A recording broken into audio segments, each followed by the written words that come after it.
de las personas que conoces, de todas aquellas con las que te cruzas a diario en la calle, en el trabajo, incluso en tu casa, 1 de cada 100 es psicópata.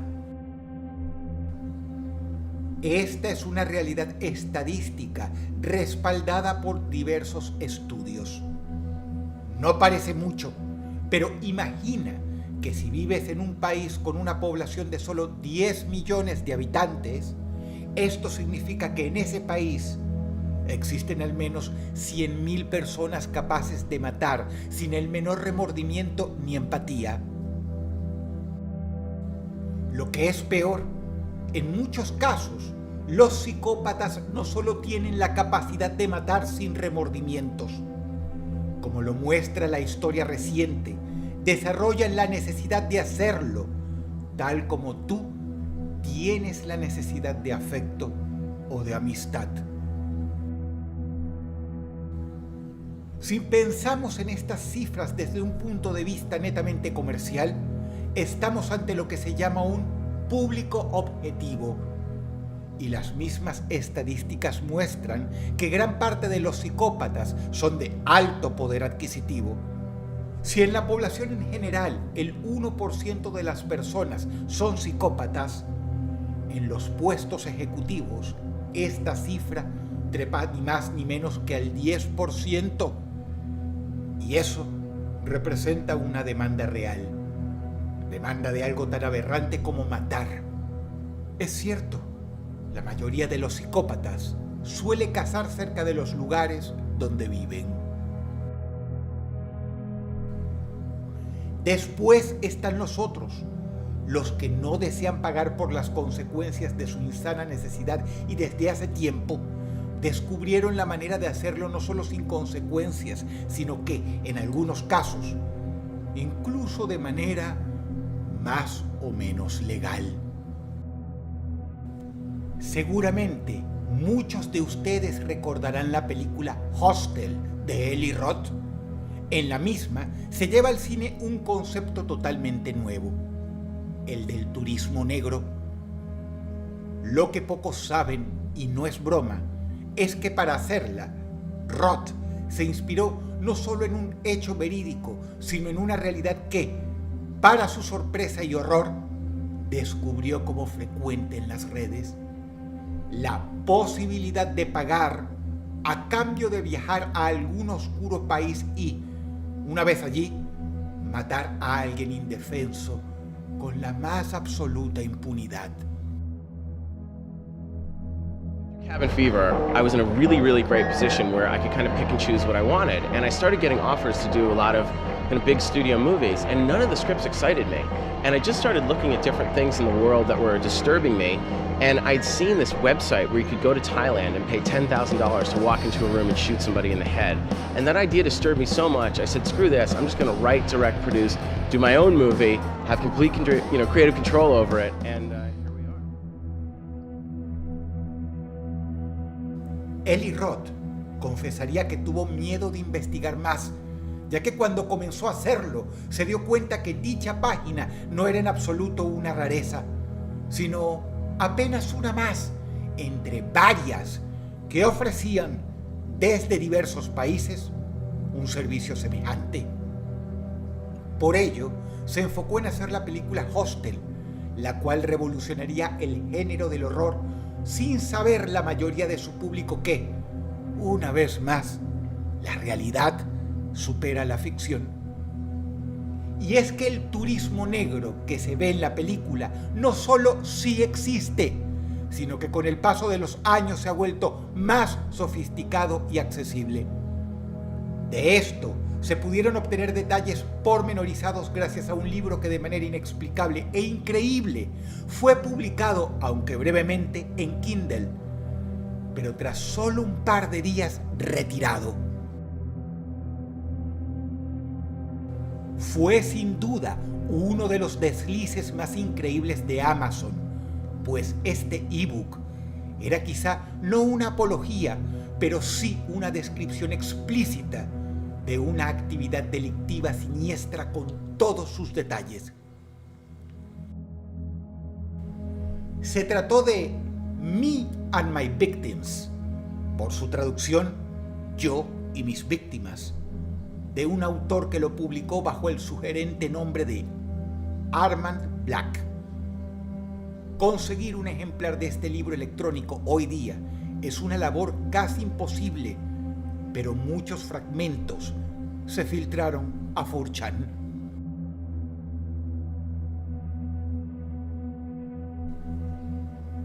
De ahí pudimos enterarnos de varias cosas simplemente espeluznantes que suceden en la actualidad, y lo peor de todo es que al leerlas poseen tanto sentido, coinciden tanto con los hechos que todos conocemos, que es imposible dudar de la veracidad de Armand Black. Es uno de los misterios más grandes de Internet, pero ya hubo precedentes en la plataforma sobre libros prohibidos y con contenido ilegal que pasaron los filtros de Amazon y vieron luz, quedando al alcance del público en general. En algunos de sus párrafos el libro Yo y mis víctimas decía: los Black Quarry son campamentos en zonas anárquicas, generalmente zonas de guerra montadas por alguna de las fuerzas beligerantes en áreas bajo su control. Por supuesto, estas fuerzas irregulares se tienen que financiar de alguna manera y el turismo negro es una de ellas. He visitado Black Quarries en todo el mundo, varios en África y otros tantos en Asia. No quiero sonar racista, pero como la mayoría de los que practicamos este arte, prefiero que mis víctimas sean caucásicas. Así que cuando estalló la guerra en Ucrania entre fuerzas irregulares prorrusas y el gobierno ucraniano, lo recibí con la mayor felicidad, pues no dudaba que pronto aparecerían algunos de estos Black Quarry con la posibilidad de acceder a víctimas rusas o ucranianas. Página 27 y 28. Todos sabemos que en la guerra todo vale y que los grupos beligerantes pelean sin Dios ni ley y se financian de las formas más viles posibles. Tráfico de drogas, secuestros, todo es válido para obtener los fondos necesarios para comprar armas con las cuales enfrentar al enemigo. Son más que conocidos los campamentos de turismo en Colombia, donde algunos grupos guerrilleros y paramilitares ofrecían campamentos con esclavas de edad a visitantes europeos y estadounidenses a cambio de fuertes sumas de dinero. Sin embargo, lo contado por Armand Black va un paso más allá, y el siguiente extracto de su libro te permitirá entender por qué Amazon lo quitó de su catálogo de ebooks. Como era de esperarse, los primeros Black Quarry fueron establecidos en la zona de Donetsk por los separatistas prorrusos y ofrecían la posibilidad de interactuar con prisioneros y especialmente con prisioneras ucranianas. Obviamente algunos iban a concretar la fantasía. Conocida es la belleza de las ucranianas. Pero habíamos otros que buscábamos emociones más fuertes, la posesión total de dicha belleza, poder extinguirla con nuestras manos, machucar esos senos, cortar esas blancas pieles, apretar esos tersos cuellos y escuchar sus últimos suspiros. Obviamente, esto salía más caro simplemente por una cuestión de lógica. Como explicaba el comandante separatista a cargo del lugar, se puede alquilar una mujer para violarla muchas veces, pero para matarla solo se puede alquilar una vez.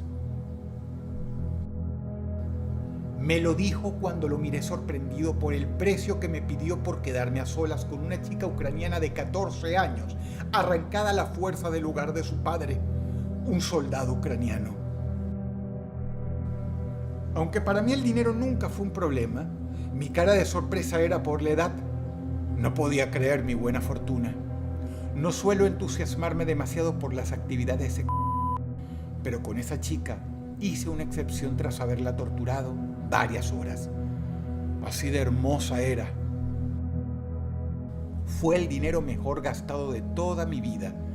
Y si bien en los campamentos de Boko Haram en Nigeria podía liquidar a unas 5 o 6 niñas por el mismo precio, no se compara con una adolescente rubia ucraniana. Y una vez más, me disculpo por mi racismo. En estos casos, como en los casos famosos en que gente acaba con su propia vida, o casos de terrorismo, la prensa, en general, no hace de esto una noticia por miedo al efecto contagio.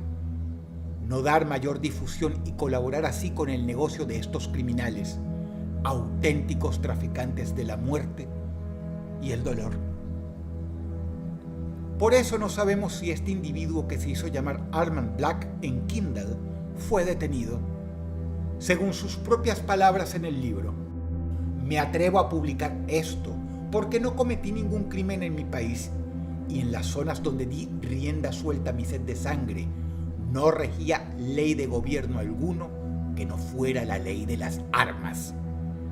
De todas formas, nunca tendrán pruebas de lo que cuente, ya que no tomo fotos de mis actividades. Me alcanza con los recuerdos. Aunque la verdad sea dicha, debo repetir estos viajes por lo menos cada 2 años. Gran parte del dinero que gané con las criptomonedas en la década pasada lo he gastado en este pasatiempo, por llamarlo de alguna manera. En los foros de 4chan se lo comenzó a llamar el asesino de Kindle, cuando su historia se filtró con fragmentos de su libro. Los pocos anónimos que tenían un ejemplar electrónico del mismo dijeron que no lo compartían porque daba datos específicos de lugares y organizaciones criminales a las cuales se podía acceder para un viaje de turismo negro. Es un manual que ayuda a concretar la fantasía de torturar y matar por cifras que van desde los $15,000 en algunos países de África como Nigeria o Somalia hasta los $300,000 en Ucrania. Es a esta zona que Armand dedicó varios capítulos de su obra Yo y mis víctimas. Una de sus anécdotas fue la que despertó más el morbo en 4chan y Armand Black la describe así. Está en el capítulo 6 de su obra hoy desaparecida de Amazon. En mi último viaje, el comandante negoció conmigo, como de costumbre, el precio por dejarme a solas con una ucraniana algo mayor. Y por ende me dijo que me podía hacer un descuento, ya que las más caras solían ser las adolescentes. ¿Qué tan mayor es?, pregunté. Es una mujer de aproximadamente mi edad, respondió el comandante en un casi perfecto inglés. No estaba mal, ya que el tipo frente a mí era relativamente joven y no tendría más de unos 40 años, aunque quizá aparentaba más debido a su rostro endurecido por la guerra. Me llevaron a una casa derruida, entre tantas, de la cual sin embargo quedaba la puerta gruesa de madera en pie y cuyas ventanas estaban cubiertas por frazadas. Había un catre bastante desprolijo, algunas cervezas y 2 milicianos separatistas en la puerta. Al poco rato apareció el comandante arrastrando a una mujer de menos de 40 años de los pelos que no dejaba de gritar en ruso o en ucraniano. No estaba seguro. La tiró literalmente en el suelo y antes de cerrar la puerta y dejarme con ella solas, me dijo, usando sus dedos para hacerse entender mejor: tienes 4 horas con ella. Luego debemos partir. Fuerzas ucranianas están avanzando y debemos retirarnos del lugar. Si no, no nos dará el tiempo de enterrarla y evacuar. Noté que estaba atada por las manos a la espalda y su rostro era suplicante. No necesitaba saber ni ruso ni ucraniano para darme cuenta que suplicaba por su vida. Esto no hacía más que excitarme. La golpeé con un palo varias veces pero no para matarla, sino para calmarla, tras lo cual la até a la silla. No era fea, no, pero tampoco era excesivamente atractiva, por lo cual no me despertaba ningún deseo. Me concentraría en torturarla. Tenía unos senos enormes. Seguramente había sido madre antes, así que me concentré en los mismos. Comencé a fumar y a apagar mis cigarros en esos senos, mientras ella gritaba impotente, atada desde el catre. Vociferaba tanto y gritaba tanto que la verdad tuve que golpearla en la boca. Luego la besé para saborear su sangre. Es un fetiche personal, lo admito. No tienen idea de lo rápido que pasa el tiempo cuando uno está torturando a alguien. Pronto los milicianos que montaban guardia afuera dieron 3 golpes en la puerta, señal de que el tiempo se acercaba. A la mujer no le faltaba mucho para morir, pero había que darle el toque final. Tomé mi pistola, la misma Desert Eagle, de la cual ya he hablado en capítulos anteriores, y se la metí en... Se quedó inmóvil y petrificada por el terror. Tras unos instantes, disparé ese calibre 50, mi orgullo personal, y pude ver el orificio de salida en uno de sus hombros en forma de una explosión de carne y sangre contra la pared del sucio lugar. Ya todo estaba terminado, pero por las dudas me levanté y le di 2 tiros más, tras lo cual me cambié la ropa, abrí la puerta y salí para avisarle a los milicianos que ya podían enterrarla.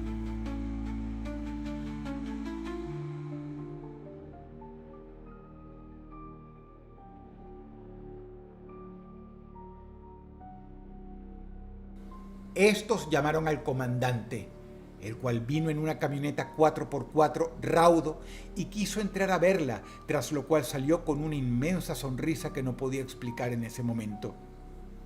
Dio instrucciones a los 2 milicianos en ruso, ya que yo no entendía, pero que seguro tenían que ver con llevarme hasta la frontera con la Rusia oficial, desde donde tomaría un avión hacia Polonia y de ahí de vuelta a mi país de origen, el cual, como expliqué en el prólogo, no mencioné ni mencionaré. Los milicianos rieron y parecían felicitar a su comandante. Tampoco entendí por qué. Para sumar más a mi desconcierto, se me acercó antes de irse. Me dio la mano y me dijo: muchas gracias. Yo no hubiera podido hacerlo. Por el camino fue que me enteré de la sorprendente verdad de la boca del traductor. ¿De qué se ríen tus camaradas? De que la recibió su merecido. Tanto odian a las ucranianas. Esa no era ninguna ucraniana, amigo. Río. Era la esposa del comandante. Al parecer, la encontró en la cama con un subalterno. Al tipo lo degolló él mismo, pero a ella simplemente no pudo, así que, como dijo él, más vale matar 2 pájaros de un tiro. Supongo que no te molesta, ¿verdad? Me quedé pensativo. No sé bien por qué, pero en el fondo me sentí estafado. Se supone que la inocencia es, para lo que yo practico, un condimento fundamental. De ahí en más, solo acepté adolescentes. Este capítulo fue fuente de incontables debates en 4chan, hasta que los hilos fueron borrados uno por uno, porque en algunos comenzaron a participar personas que daban supuestas formas de contacto con organizaciones en los territorios separatistas de Donetsk, donde se podía negociar para practicar el turismo negro, es decir, torturar y matar impunemente a prisioneros y prisioneras de guerra. El concepto mismo tiene lógica. Como el mismo Eli Roth dijo, es de esas cosas tan lógicas que si sabes que a alguien se le ocurrió, es porque alguien más ya lo puso en práctica.